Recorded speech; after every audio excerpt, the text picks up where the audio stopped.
미국의 한 금융 재력가가 이제 열심히 살다 보니까 몸이 조금 피곤하고 약해져서 의사의 권고를 따라서 아래에 있는 멕시코의 해안 도시로 그 해안으로 그렇게 휴가를 떠나게 되었어요. 가서 이제 몸을 살피며 휴양을 하고 있는데 마침 한 어부가 중년 이상의 한 어부가 이렇게 고기를 잡아서 들어오는 거예요. 그런데 손에 한 가지 들고 왔는데 보니까 한낮에 들어온 거예요. 그래서 그리고 꽤 많이 잡아온 것 같은데 이 사람이 금융 전문가니까 그 멕시코 그 어부에게 말을 하는 거예요. 제가 좀 이 금융 쪽에 또 사업도 하고 이렇게 좀 조언을 드리겠는데 이렇게 일찍 들어오지 마시고 좀 더 열심히 일하셔가지고 고기를 더 많이 잡으면 그렇게 하면은 수익도 늘 것이고 그렇게 하다 보면은 배를 이제 한 척이 아니라 두 척도 세 척도 그렇게 할 수 있지 않겠습니까? 그렇게 해서 하다 보면은 이제 직접 나가지 않고 사람을 쓰게 될 것이고 그렇게 또 여러 척을 해가지고 잘 또 관리하면 나중에 여러 회사를 또 설립해가지고 기업도 상장하고 상장하면 또 이 주식으로도 돈을 벌고 그렇게 되면은 나중에 이제 한 20년 30년 더 이제 은퇴할 나이가 되면은 멋진 휴양지에서 평화롭게 그렇게 살 수 있지 않을까요? 이렇게 얘기하는 거예요. 그러니까 이분이 어부가 그러는 거예요. 저 지금 그렇게 살고 있는데요.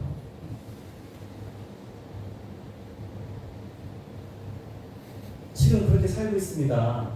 내가 그렇게 말하는 것처럼 나가서 아침 저녁까지 고기 잡아서 만성하고 막 이렇게 하지 않고 내게 필요한 만큼 잡아서 이거 가족들과 먹고 또 팔아서 그 돈으로 자신하고 행복해지게 살고 20년 30년의 휴양지에 와서 당신처럼 이렇게 와서 있는 그 모습으로 나는 지금 이렇게 여유있게 살고 있는데 내가 왜 그렇게 쓸데없는 일을 하겠습니까?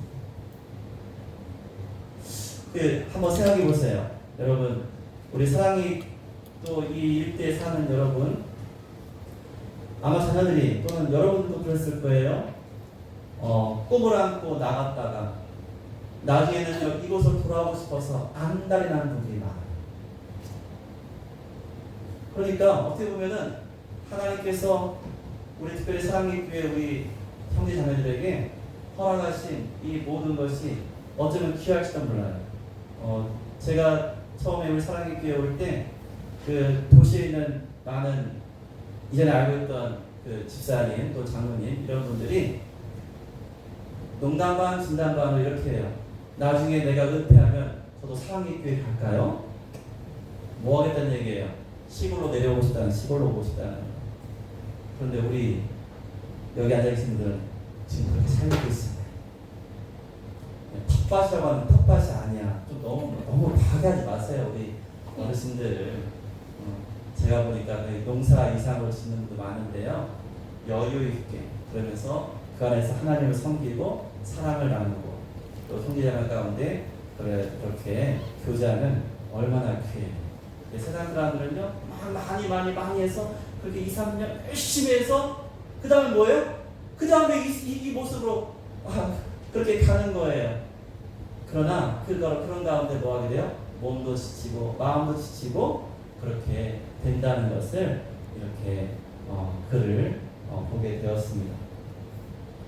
사람들은 흔히 생각해요. 환경이 바뀌면 행복해질 것이다. 내가 더 좋은 직업을 가졌으면 더 좋았을 텐데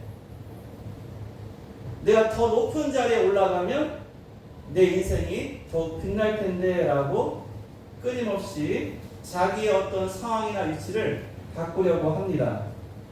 더 좋은 직장, 더 연봉을 많이 주는 곳, 더 안정된 삶과 더 나은 집, 평수. 그런데요, 오늘 본문에서 사도 바울은요 이렇게 말하고 있는 거예요. 하나님께서 너를 부르신 그 자리에서 하나님의 삶을 하나님의 은혜 가운데 살아낼 수 있어야 된다는 거예요. 여러분, 이 말씀이 그냥 현실에 안주하라고, 그러면 난 가난한데, 나는 병들었는데 뭐 그것이 그냥 아름답습니까? 이걸 미워하려고 하는 말도 아닙니다. 진짜 중요한 건 뭐예요? 어떠한 환경과 어떠한 형편이든지 당신이 세상 가운데 평가되는 것보다도 더 중요한 것은 과연 우리는 누구에게 속해서 살아가고 있느냐? 바로 그것을 지금 질문하고 있는 것입니다. 그래서 세상의 신분보다, 세상의 평가보다 더 강한 하나님의 부르심에 우리가 합당하게 살아가야 한다는 것이죠.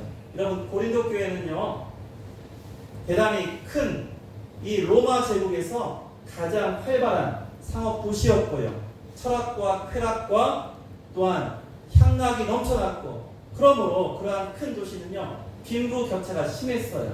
그리고 그 안에는요, 많은 종을 부리는 그러한 거대한 상인들도 있었고, 큰 부유한들도 있지만, 그러나 그 밑에서 또한 굉장히 어렵게 살아가는 그러한 사람들도 많이 있었습니다. 그리고 그러한 그 고린도 지역의 모습이 고스란히 고린도 교회 안에 그렇게 담겨지게 된 거예요. 그래서 유대인, 헬라인, 부자, 가난한 자, 자유인, 종, 노예, 이렇게 다 함께 이 고린도 교회 안에 그렇게 거하게 되었던 것이죠. 그런데 문제가 생겼어요. 복음을 듣고 복음을 알게 되었는데 이전에 자기가 처했던 그 상황들이 혼란스러운 거예요. 예수 믿었는데 할례도 받아야 되나? 안 받아야 되나? 나는 종인데 그러면 난 영적으로도 종인가? 내가 그동안 가져왔던 직업을 바꿔야 될까? 여러 가지 자기 삶의 현재의 모습에 대한 질문을 하게 됩니다. 그때 바울이 말하는 거예요. 부르심을 받은 그대로 하나님과 함께 동행하기를 그렇게 말하고 있는 것입니다. 바울이 17절에 말합니다. 오직 주께서 각 사람에게 나누어 주신 대로 하나님의 각 사람을 부르신 그대로 행하라. 그래서 여기서 부르신다는 건 뭐예요? 하나님께서 죄악에 종된 상태에서 하나님의 자녀가 되는 구원받은 상태로 옮겨주신 것, 우리의 죄값을 지불하시고 우리를 하나님의 자녀 삼아 주신 바로 그 부르심을 말하고 있습니다.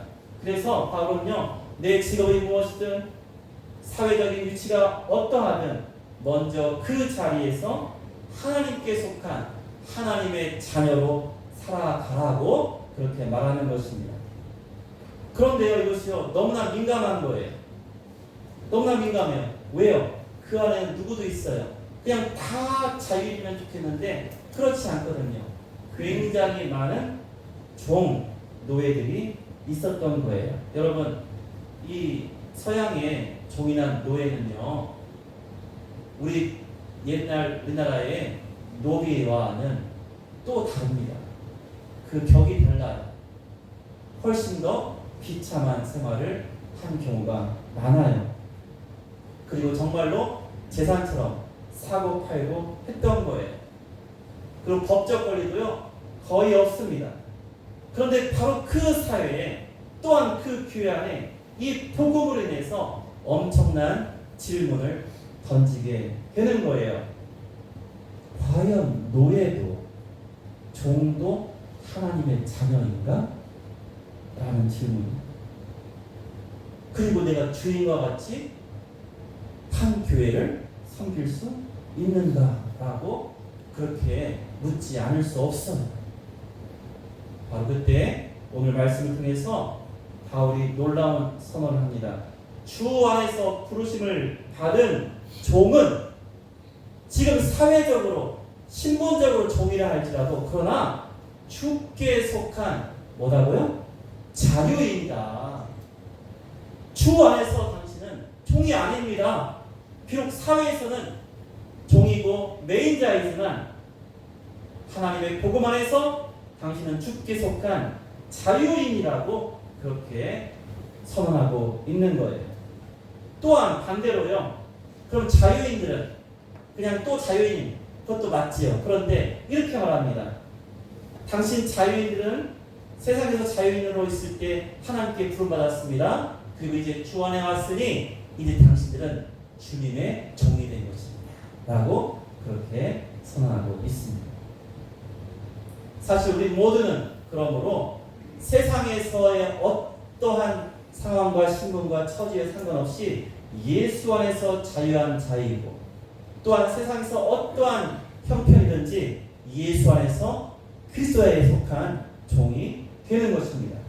여러분, 그러므로 복음은요, 우리의 생각과 우리의 사회 속에서의 모습, 그리고 그들이 정해놓은 그러한 신분 질서도요, 이 교회 안에서는요 다 뒤집어지는 거예요. 그리고요, 여러분, 이러한 복음이 우리나라도 전해졌잖아요. 우리는 또한 어땠습니까? 처음 복음이 전해졌을 때, 여러분, 조선시대는요, 또한 구한말은요, 여전히 신분제가 구한말에 폐지되고 있지만, 그러나 아직도 그러한 신분의 잔재가 남아 있었어요. 양반, 상민, 천민, 그리고 백정까지 이렇게 다양한 신분들이 존재했습니다. 그리고요, 가장 낮은 사람이었던 그 부류가 바로 백정이었어요. 천민 중에서. 사람 취급을 받지 못했다고 합니다. 함께 밥도 먹지 못합니다. 사람들이 같은 공간에 있기도 꺼려했습니다. 그런데 복음이 전해지고 이 땅 가운데 교회가 세워졌어요. 그 안에 누가 모여요? 양반이었던 사람, 중인이었던 사람, 상인이었던 사람, 농민이었던 사람, 그리고 누구까지요? 백정까지도 그렇게 모이게 된 거예요. 그런데요, 우리 교회사에 박성춘이라는 한 유명한 분이 있어요. 이분이 백정이었어요. 1862년생이에요. 그는 백정 출신 장로로 이름을 남겼어요. 그가 백정이었는데, 여러분, 우리나라 교회사에 중요한 교회 이름인데 연동교회, 승동교회 이런 교회도 있어요. 거기에 승동교회 장로가 되었어요. 이 신분제의 어떠한 그런 깨기 어려운, 그리고 그것 때문에 굴레 속에서 갇혀있는 사람들, 그러한 사회 속에서 어떻게 이 사람이 그와 같은 하나님의 일꾼으로 또한 교회의 리더로 세워졌는지 여러분 굉장히 우리는 한 번쯤 생각해 봐야 돼요. 이게 복음의 능력입니다. 여러분, 양반과 백정이 같이 예배당에 앉기 시작하게 됩니다. 그럼 얼마나 놀랍습니까? 원래는요 같이 하지 않아요. 들어갈 수도 없어요. 같이 찬송합니다. 같이 기도합니다. 같이 성찬을 받았습니다. 세상은요 이해할 수 없고 세상은 그걸 허락하지 않습니다. 그래서 초기 한국 교회도요 굉장히 이러한 갈등이 많았다고 해요. 그 남녀들 따로 앉았어요. 그 기억자 교회라는 교회가 있어요. 그런 교회는요 제가 가보니까 이렇게 이런 식으로 니은 또는 기억이라고 할 수도 있죠. 보기 따라서 이렇게 하면은 여기는 남자, 여기는 여자, 가운데는 커튼이 쫙 쳐 있어요. 서로 못 봐요. 우리 장로님 권사님 따로 앉으셔야 돼요. 여기다 커튼이 딱 치고 이쪽은 형제, 이쪽은 자매 이런 식으로 그렇게 예배를 드렸어요. 남녀들요. 그런데요, 남녀보다 더 심한 게 뭐예요? 사실은 신분이에요. 그런데 거기에 양반 출신도, 지주계급, 거기에 여러 가지 모양으로 상인들도, 여러분 오늘날에는 상인이 최고죠. 여러분 그렇지 않습니까? 삼성전자 상인이잖아요, 상인. 근데 그때는 상인은요, 우리가 어떻게 했어요? 사농공상이에요. 사, 선비. 그 다음에 뭐예요? 우리 농부들, 높으시네요. 두 번째. 그 다음에 누구예요? 공의 포만 공. 그 다음에 상인은요, 제일 밑바닥이었어요. 그 다음이 천민이었어요. 그러니까 그런데 거기 다 모여 있는 거예요. 다 모여서 함께 예배하게 되었다는 거예요. 그러면서 유교 문화와 그러한 신분제의 악습이 남아있던 그러한 상황 속에서도 그리스도의 복음이요 그들을 자유케 한 거예요. 그것을 뛰어넘어서 함께 예배할 수 있게 된 거예요. 여러분, 이게 복음의 능력이고, 우리는 그래서 복음 안에서 그리스도 안에서 모두가 자유인이 되는 것입니다. 그리고 모두가 이제 그리스도 안에서 함께 하나님의 종으로 그렇게 세워지게 되는 것입니다. 복음은요, 사람의 가치를 세상의 기준으로 판단하지 않습니다. 뭘로 봅니까? 그 안에 예수의 생명이 있느냐, 예수 그리스도를 믿고 있느냐, 바로 그것이 가장 중요한 거예요. 그런데요, 지금 현재는 어떻습니까? 여러분, 지금은 분명히 2026년 첨단의 그러한 대한민국 안에서 그러한 신분제는 없죠. 생각할 수 없죠. 그러나 또 다른 이러한 신분제 비슷한 계급적인 어떠한 모습들이요 세상 가운데 존재하죠. 있습니다. 보이지 않는 벽이 존재해요. 돈 많은 사람, 학벌 좋은 사람, 성공한 사람, 큰 교회 출신, 또는 오래 믿은 사람, 또는 직분이 높은 사람, 이런 사람들을 더 높게 평가하고 또 그걸 중요하게 여기는 그러한 생각들이 있는 것 같아요. 그리고 또한 그와 반대로 나는 저 사람보다 좀 부족하다, 나는 가진 것이 없다, 나는 배운 것이 없는데 라고 이렇게 푸념하는 그러한 모습도 있을 것 같아요.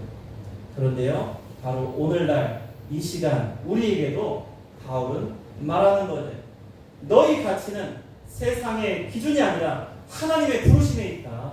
너희 모두는 하나님 안에서 하나이다, 자유하다라는 것을 말씀하고 있는 거예요.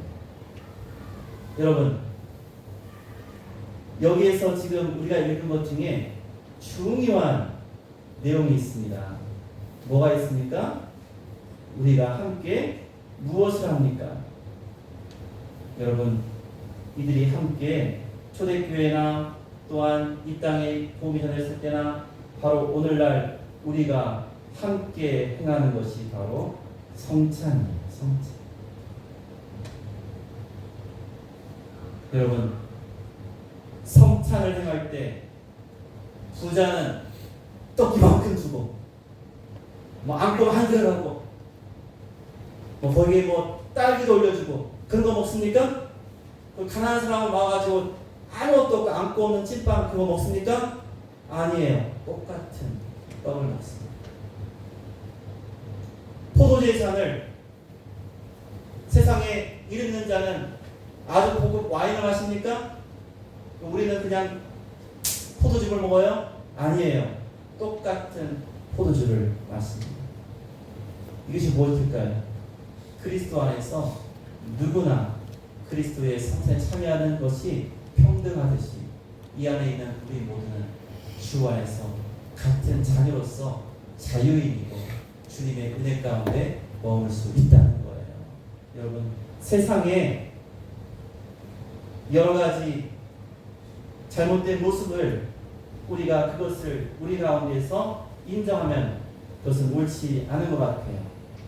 그래서 도리어 우리는 하나님의 자녀로서 이 세상의 그러한 보이지 않는 벽을 뛰어넘고 그러한 차별을 넘어서 모든 자가 예수 안에 하나 될 수 있고 예수 안에 모두가 평등하며 자유한 자라는 것을 우리가 나타내며 또한 전할 수 있어야 하는 것입니다. 그런데 과거에도 그랬듯이 지금도 여전히 우리가 살아가는 삶 속에서는요, 조금은 차별적이고 조금은 차이가 있고 조금은 좋고 나쁨의 그러한 모습이 있어요. 그런데요, 바로 그 자리에서 나를 부르신 바로 그 자리에서 복음의 삶을 살아내라고 지금 사도 바울은 이야기하는 것입니다. 그럼 이런 질문을 할 수도 있어요. 나는 가난한데 계속 가난해야 돼요? 가난으로 살아야 되는 겁니까? 나는 지금 병들었는데, 나는 아픈데. 여러분, 오늘 뭐라고 합니까? 그것을 극복할 수 있는 그러한 기회가 있다면 그것을 이용하라. 21절 한번 보세요. 내가 종으로 있을 때 부르심을 받았느냐? 염려하지 말라. 그러나 내가 자유롭게 될 수 있거든 그것을 이용하라. 이것은요, 처음 부르심을 받은 그 자리에서 하나님의 사람으로, 하나님을 믿는 하나님의 일꾼으로 살아낼 뿐만 아니라, 그러나 여러분, 그와 같은 신분제나 여러 가지 상황이 바뀔 수 있다면, 바뀔 수 있을 때는 그렇게 해도 된다라는 것, 그것이 전혀 잘못이 아니고, 또한 이러한 잘못된 어렵고 힘든 것에 있는 것이 그냥 좋다라고 그 상황을 미워하는 것도 아닙니다. 그러니 복음이 얼마나 우리에게 소망이 됩니까? 내가 있는 현재 나의 모습, 내 모습 이대로 받아주실 뿐만 아니라 내가 주 안에서 더 나은 모습으로 될 수 있는 것을 또한 우리 주님이 기뻐하시고 허락하신다는 것이죠. 그렇게 우리는 오늘 이 말씀을 우리가 생각할 때, 여러분, 그러므로 변화할 수 있을 때, 여러분, 그 변화를 통해서 무엇을 원합니까? 라는 것을 질문하는 거죠. 내가 가난한데 더 나아지고 더 부유해지기 원합니다. 뭐 때문에? 그리스도의 복음을 위하여, 하나님의 영광을 위하여 제가 그러고 싶습니다. 내가 낫기를 원합니다. 뭐 때문에요? 이거 나오면 여행 다니고 먹고 다니고 더 많이 사회로 활동하고 싶은 어떤 그런 마음뿐입니까? 아닙니다. 하나님, 나를 고쳐주시면 내가 이 상황에서 더 나아진다면 내가 더욱더 주의 일에 힘쓰겠습니다. 주의 복음을 위해 살겠습니다라는 그러한 거룩한 소망, 그러한 마음, 여러분, 그것을 우리 주님께 드려야 된다면, 여러분, 바로 그것이 오늘 사도 바울이 우리에게 주신 말씀이 되는 거예요. 너무나 귀합니다. 그럼 우리는요, 우리 자신을요, 나의 직업이나 내가 보는 어떤 연봉의 가치나 학벌이나 성공과 실패의 세상의 기준으로 나를 바라보지 말고 하나님께서 나를 바라보시는 그 관점에서 나 자신을 다시 한번 볼 수 있어야 된다는 거예요. 그게 뭡니까? 너는 내가 그리스도의 보혈의 값으로 지불하고 내가 산 나의 자녀다 하고 오늘 말씀하신 거예요. 오늘 23절 볼까요? 23절, 너희는 값으로 사신 것이니 사람들의 종이 되지 말라. 그래서 우리가 이러한 고민을 할 수 있습니다. 내가 지금 처음 주님을 만날 때 나는 주일 성수를 하기를 너무 어려운 상황이었어. 그렇지만 주일 성수할 수 없는 그런 어려운 상황에서 힘을 내고 최선을 다했어요. 근데 마음에 점점 소원이 있는 거예요. 하나님, 제가 주일 성수를 할 수 있도록 더 나은 자리, 더 나은 직업을 갖게 해주세요. 여러분, 그것은 아름다운 소망입니다.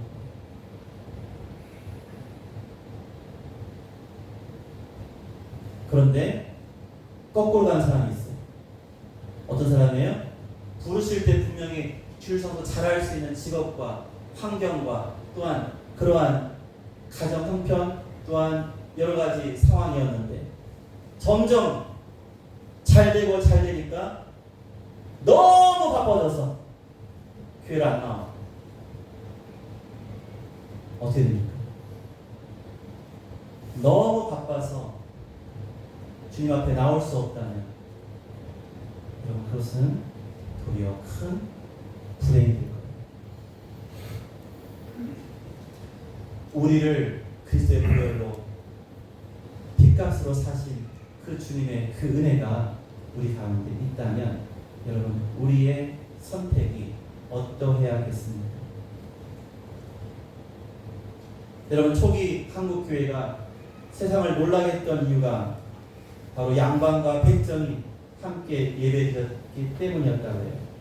그리고 오늘 세상이 또한 교회를 보고 놀라야 하는 거예요. 이 교회 안에는 어떤 어떠한 차별도 없고 어떠한 모습도 다 받아들여지고 부자든 가난하든 건강하든 약하든 젊든 노년이든 성공하든 실패하든 세상 속에서의 어떤 모습이 이 교회 안에서 차별과 눈치와 여러 가지 마음에 불편한 것을 주는 것이 아니라 이 안에서는 복음의 능력 안에서 복음의 은혜 안에서 모두가 기뻐하며 모두가 사랑하며 모두가 함께 할 수 있는 그러한 하나님의 진정한 공동체를 이루어야 한다는 것입니다. 여러분, 교회에 나오지 못하는 사람들의 많은 것이 바로 이 불편한 시선과 이러한 생각, 그들 마음을 붙잡고 있고 그들의 발을 잡고 있는 것을 많이 보게 돼요. 그러기 위해서 우리가 주께로 인도하기 위해서 먼저 우리가 이 복음에 합당한 삶, 이 복음에 합당한 성도의 교제, 함께 예배하는 아름다운 모습이 우리 가운데 더욱더 온전하게 되어야 한다는 거예요. 여러분, 교회는요, 이 십자가 보혈 안에서, 십자가 은혜 가운데서 모두가 죄인이었는데 이제 모두가 하나님의 은혜 가운데 자유인이 되어지고 이제 모두가 세상의 종이 아니고 죄의 종이 아니라 하나님의 종, 하나님의 일꾼 되어서 살아가는 귀한 사랑의 공동체가 된 것입니다. 그러므로 이제 우리는 이렇게 말해야 됩니다. 세상은요, 더 올라가야 됩니다. 더 성공해야 됩니다. 더 많이 하세요. 이렇게 말하지만 복음은요, 그러한 가치가 아닌 너희는 이미 하나님의 부르심을 받은 자이다. 그러므로 세상이 주는 그러한 기준이 아닌 하나님이 보시는 중심과 우리의 순종과 우리의 믿음을 합당하게 주님께 아름답게 드릴 수 있는 우리의 믿음의 삶이 되어야 합니다. 그래서 어디에 있든지 어떠한 상황이든 또한 어떠한 환경에 있든지 하나님의 사랑으로 하나님의 은혜 가운데 머무시기 바랍니다. 바로 그것이 부르심을 입은 그대로 우리가 살아가는 믿음의 모습이에요. 그러니까요, 교회 와서는요, 여러분 항상 웃을 수 있으면 좋겠어요. 제가 제일 속상한 게 저희 딸이 찡그려 여기 앉는 또 말하네. 좀 웃어.